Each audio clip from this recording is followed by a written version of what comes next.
பர்திமேயு சுவிசேஷ ஊழியங்கள் வழங்கும் நற்செய்தி நேரம். தேவ செய்தி பாஸ்டர் ஆர். அகஸ்டின். இந்த நாளில் உங்களோடு பேசி வருகிறேன். என்ன பேசி வருகிறேன்? ஆண்டவர் தள்ளி விடுவாரா? ஏன்னா ஒரு அம்மா திருமணமாகி 10 நாளைக்குள்ளே புருஷன் தள்ளிட்டாரான். கேட்டால் புருஷன் இவளோட வாழ முடியாது, இவளோட வாழ முடியாதுங்கிறார். அந்த மாதிரி நான் என்ன குறை அதையாவது சொல்லட்டும், நான் தெரிஞ்சுக்கிறேன். என்னிடத்தில் இருக்கிற குறை என்ன அதையாவது சொல்லுங்க. எனக்கு அன்பானவர்களே, அவங்க கேட்குறாங்க, ஆண்டவர் தள்ளி விழத விரும்புகிறாரா? வெறுக்கிறான்னு தானே வேதம் சொல்லுது.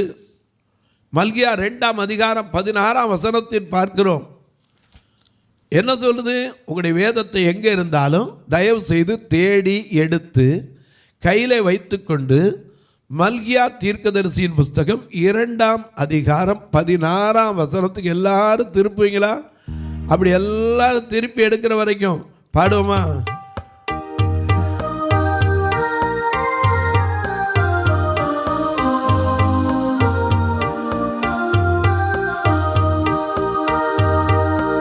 கல்மலைகள் பெயர்க்கும்படியாய் கர்த்தர் நம்மை கரம் பிடித்தார்.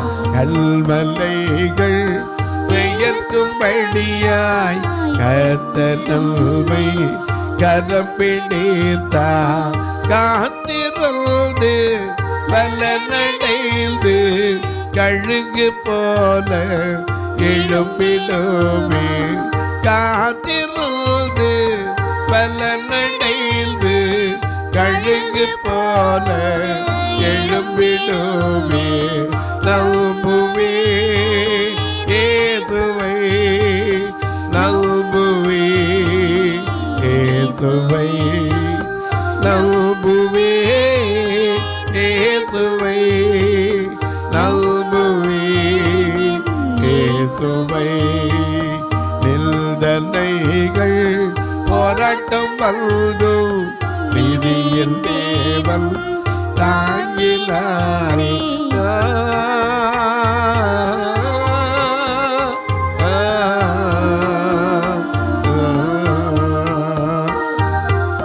நிந்தனைகள் போராட்டம் வந்தோம், நீதியின் தேவன் தாங்கினாரே. நேசத்தோனி எல்லில் பறக்க நேசனுக்காய் ஜீவித்திடுவே. நேசத்தோனி எல்லில் பறக்க நேசனுக்காய் ஜீவித்திடுவே. நம்புவே இயேசுவை, நம்புவே இயேசுவை, நம்புவே இயேசுவை, நம்புவே இயேசுவை.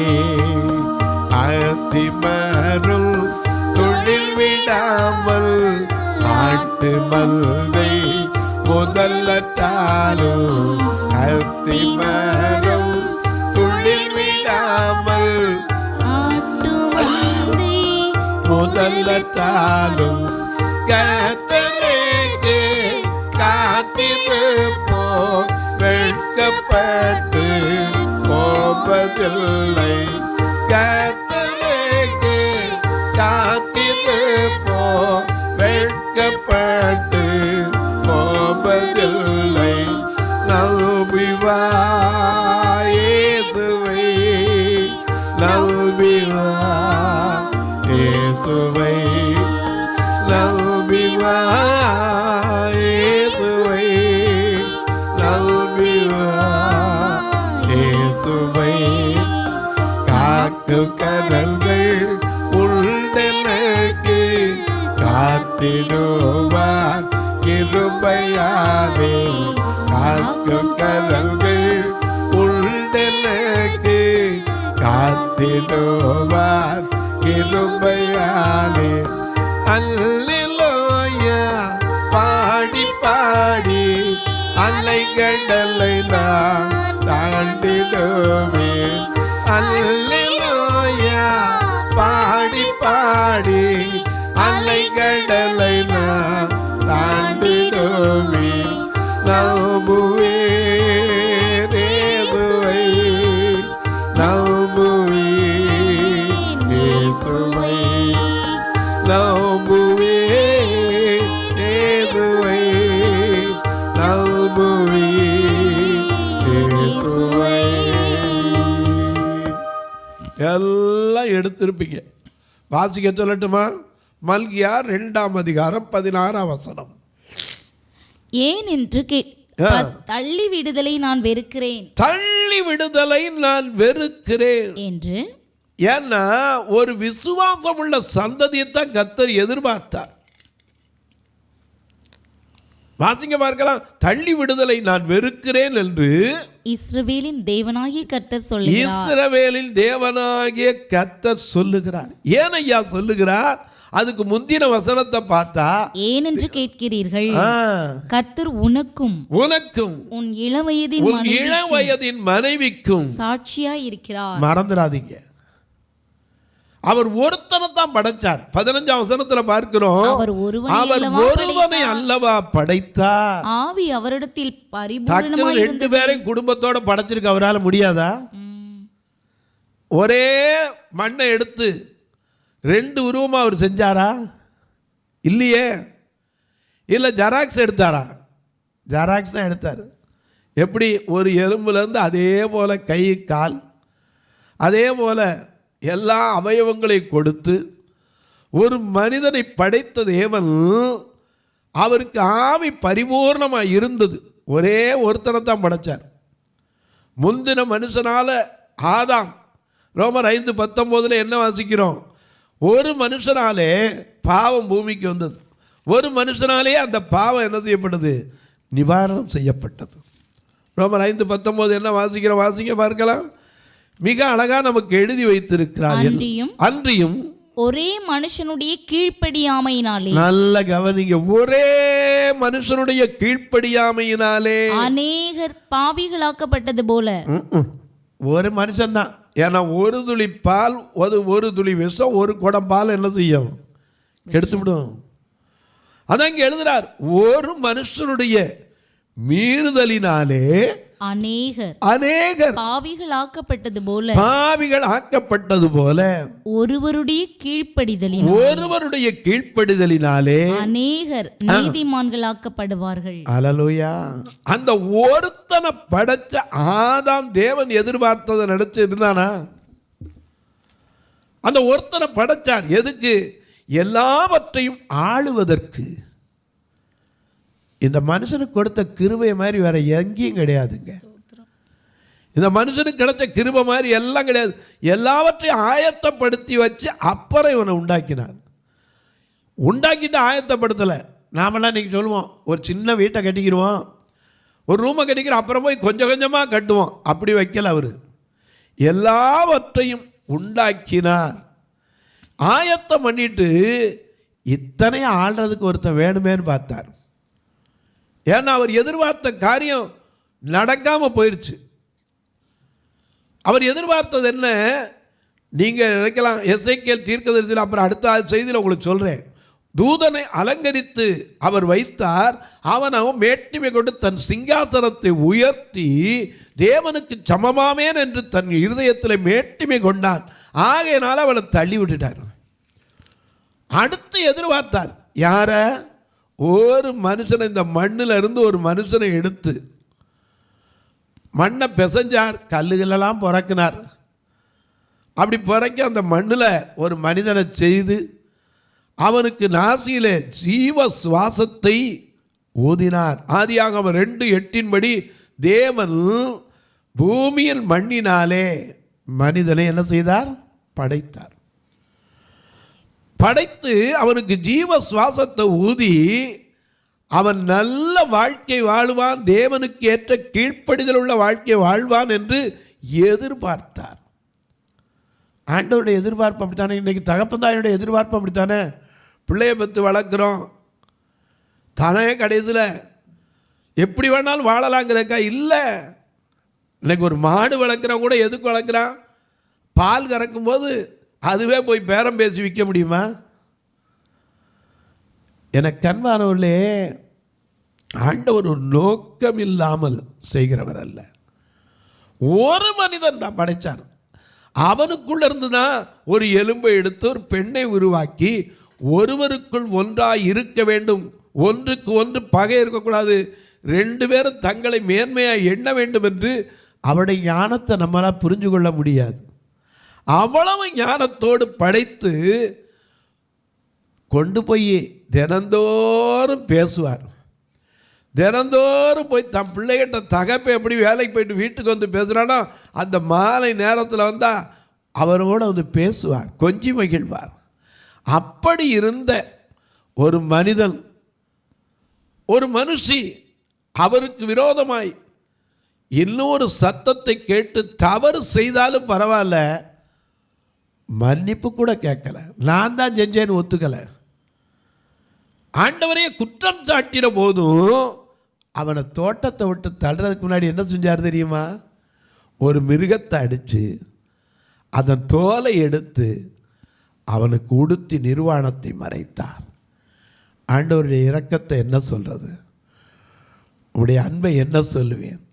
ஏன்னா நம்ம பாடுறோம், ஐயா உமது திவ்ய அன்பே என்னின் மெய்யா பரம பதமாண்டே, ஐயா உமது திவ்ய அன்பே என்னின் மெய்யா பரம பதமாண்டே, அங்கும் இங்கும் அலசடி பாட்டு, அங்கும் இங்கும் அலசடி பாட்டு, மனம் எல்குமே மல்ல சாந்தி கேட்டும், எந்தன் ஐயா உமது திவ்ய அன்பே என்னில் மெய்யா பரம பதமாவே, ஓடில எல்லை தொடர்ந்தாயே, பறி தேடி கண்டு கை பிடித்தாயே, ஓடில எல்லை தொடர்ந்தாயே, பறி தேடி கண்டு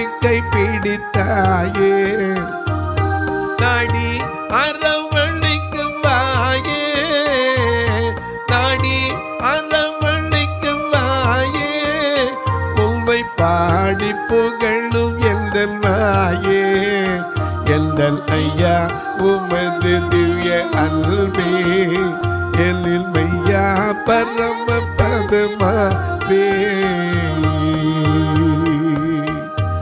அந்த அன்புக்கு என்ன நிகர் சொல்றது? ஒண்ணுமே இல்லை. ஒரு மனுஷனை படைச்சு தன் ஜீவனை கொடுத்து அவனுக்கு ஒரு துணையும் கொடுத்து தனக்கு கீழ்ப்படிந்து வாழ்வான்னா கீழ்ப்படியாமல் வந்துருச்சே. என்ன சொன்னாரு?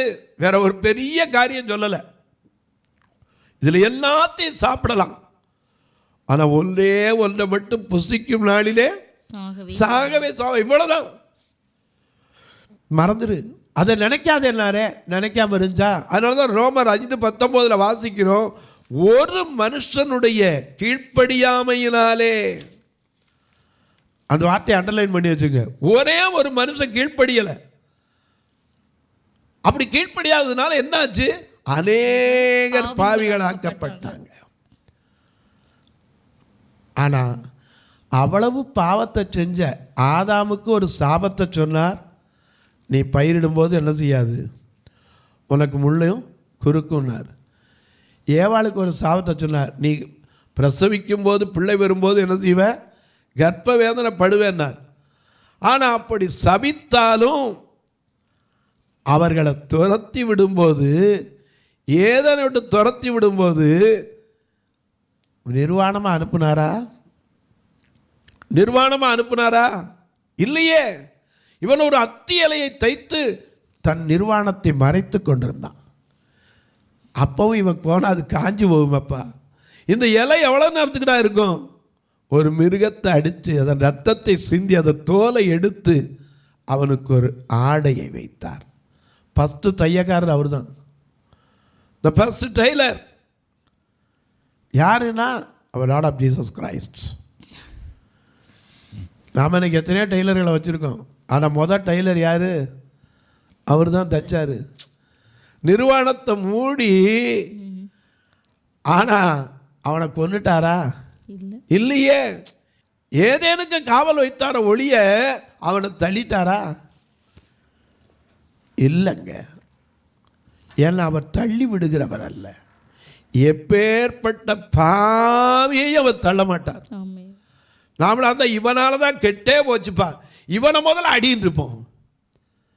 ஒரு மனிதனுடைய மீறுதலினாலே, கீழ்ப்படியாமையினாலே, தேவ சத்தத்திற்கு செவி கொடுக்க வேண்டியவன் மாறி போனதினாலே அநேகர் இடத்துக்குள்ள பார்க்கப்பட்டாங்க, பாவிகள் ஆக்கப்பட்டாங்க.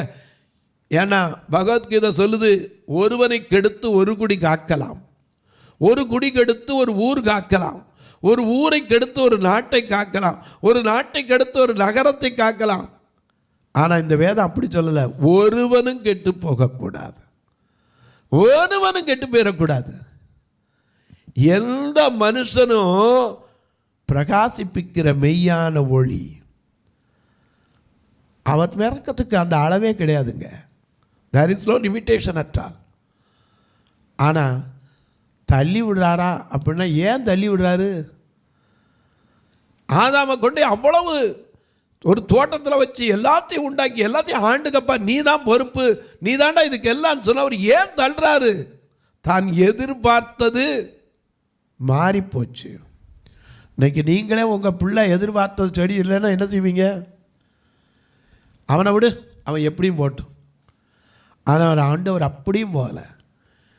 அவர் மறுபடியும் 2ஆம் ஆதாமாய் வந்து எபிரேயர் 5:8 எபிரேயர் 5:8 என்ன சொல்லுகிறது? அவர் தன்னை கீழ்ப்படுகிறவராய், எபிரேயர் 5ஆம் அதிகாரம் 8வது வசனம், அவர் குமாரனாய் இருந்தும் பட்ட பாடுகளினாலே கீழ்ப்படிதலை கற்றுக்கொண்டு தாம் பூரணரான பின்பு தமக்கு கீழ்ப்படுகிற யாவரும் நித்திய ரட்சிப்பை அடைவதற்கு காரணராகி, ஹல்லேலூயா, நித்திய ரட்சிப்பை அடைவதற்கு காரணராகி, மெல்கிசேதேக்கின் முறைமையின்படி, மெல்கிசேதேக்கின் முறைமையை குறித்து உங்களுக்கு ஒன்றா சொல்றேன். ஏன்னா இது வம்ச வரலாறு இல்லது. அது சாலேமின் ராஜா, சாலேமுங்கிறது தான் எருசலேம் பின்னாடி. மெல்கிசேதேக்கின் முறைமையின்படி பிரதான ஆசாரியர்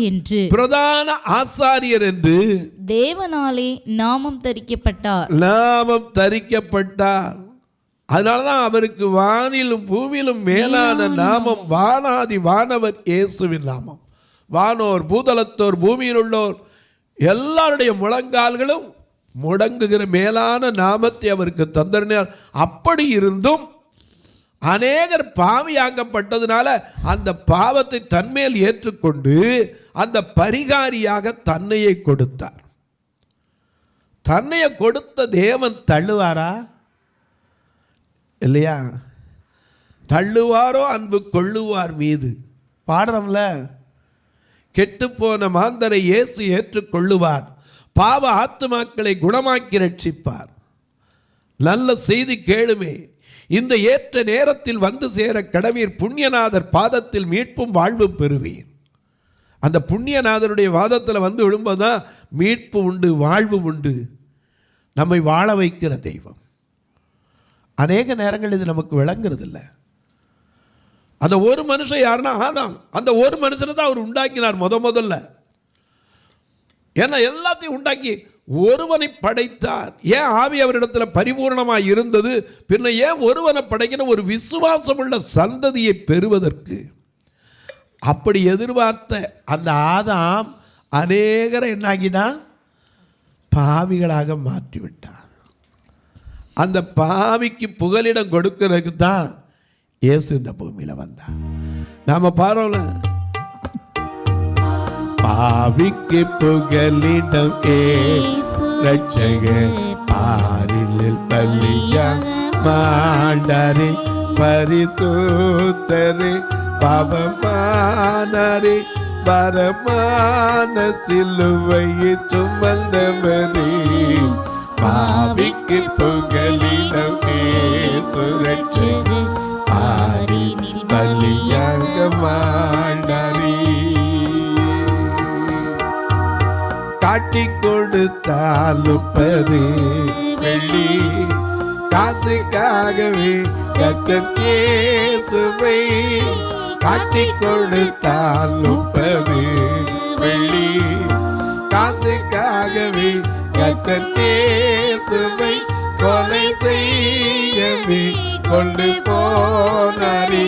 கொல்கதா மலைக்கு இயேசுவை, பாவிக்கு புகலிடம் சுரட்சது, பாரினில் பலியாக மாண்டாரே.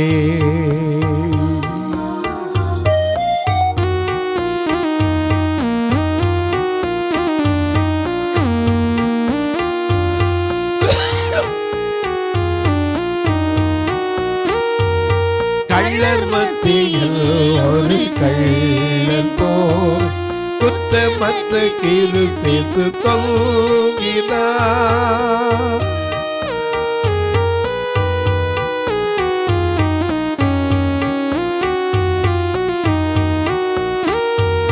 கள்ளர் மத்தியில் ஒரு கள்ளன் போல் குற்றமற்ற கிறிஸ்து தொங்கினார். அந்த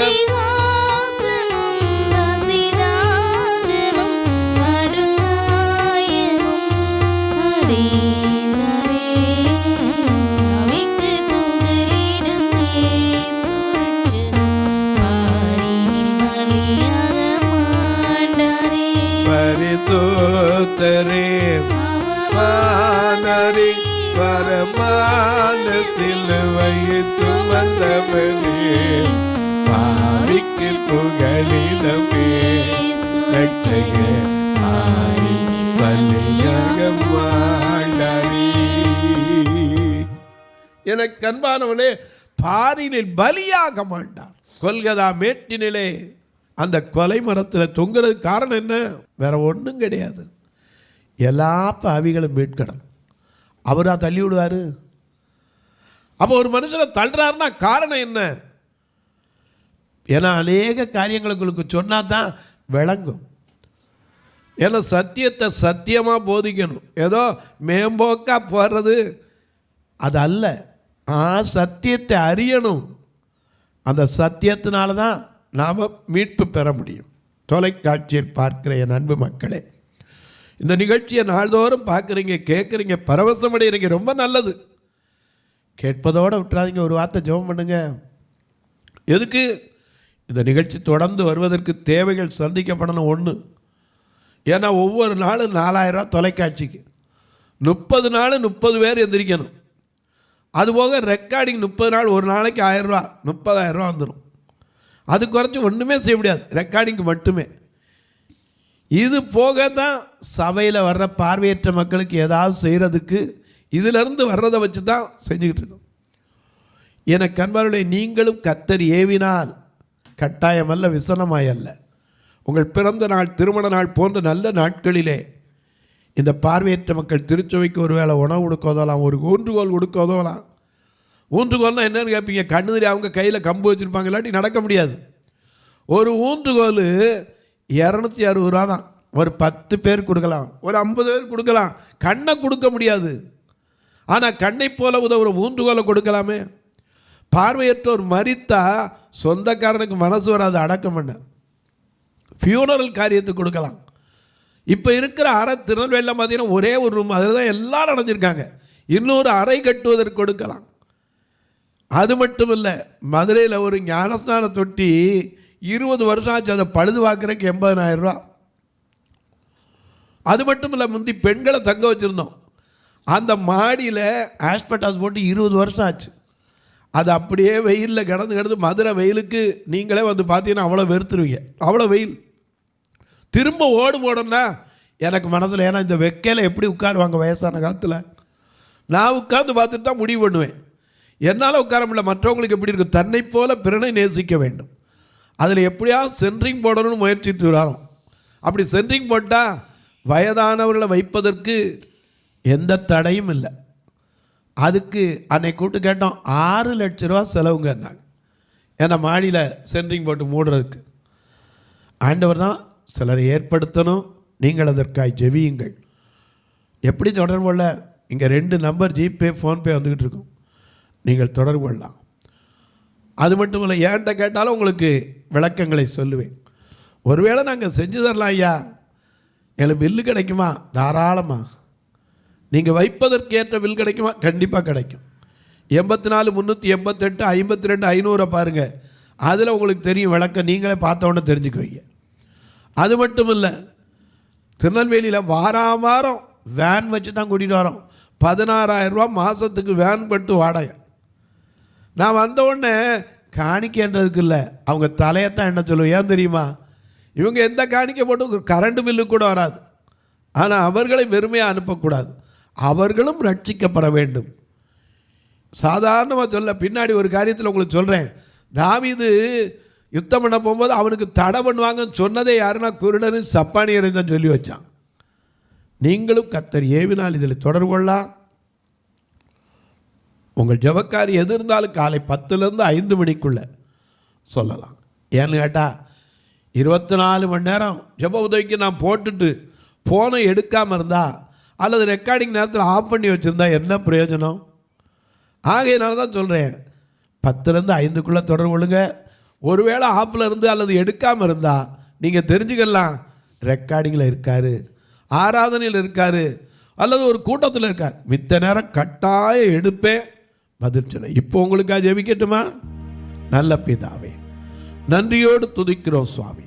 நல்ல நாளிலே ஆண்டவருடைய நாமத்தினாலே ஐயா, ஆதாமை கூட தள்ளிவிடாமல் அவனை அலங்கரித்த தேவன் இன்றைக்கும் யார் யார் தள்ளிவிடப்பட்ட நிலைமையிலிருந்து கண்ணீர் வடித்துக் கொண்டிருக்கிறார்களோ, எந்தெந்த வீட்டுக்குள்ளே எந்தெந்த சகோதரிகள், எந்தெந்த சகோதரர்கள், எந்தெந்த பிள்ளைகள் கண்ணீர் வடித்துக் கொண்டிருக்கிறார்களோ, அவருடைய கண்ணீர்களை துடைத்தரலும்.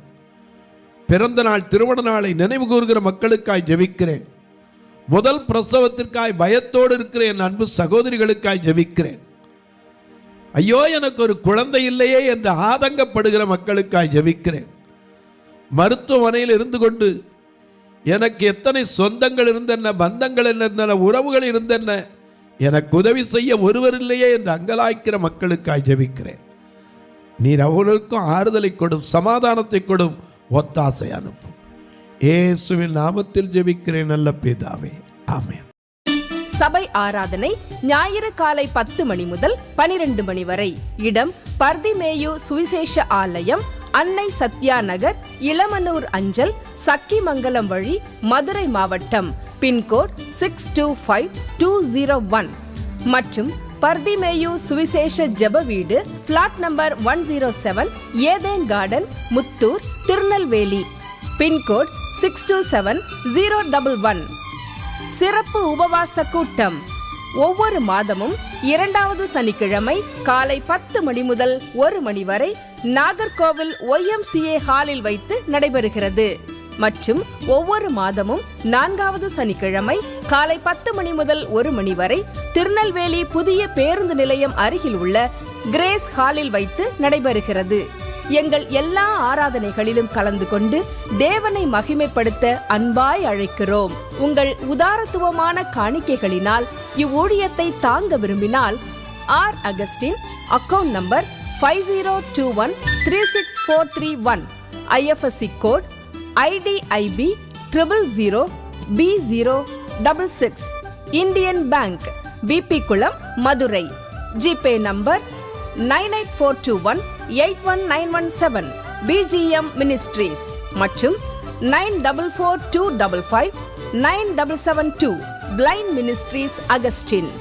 உங்கள் தொடர்புக்கு பாஸ்டர் ஆர் அகஸ்டின், பர்திமேயு சுவிசேஷ ஊழியங்கள், நாகமலை, புதுக்கோட்டை, மதுரை 625019. தொலைபேசி எண்கள் 9842181917 மற்றும் 9442559772. கர்த்தர் தாமே உங்களை ஆசீர்வதிப்பாராக.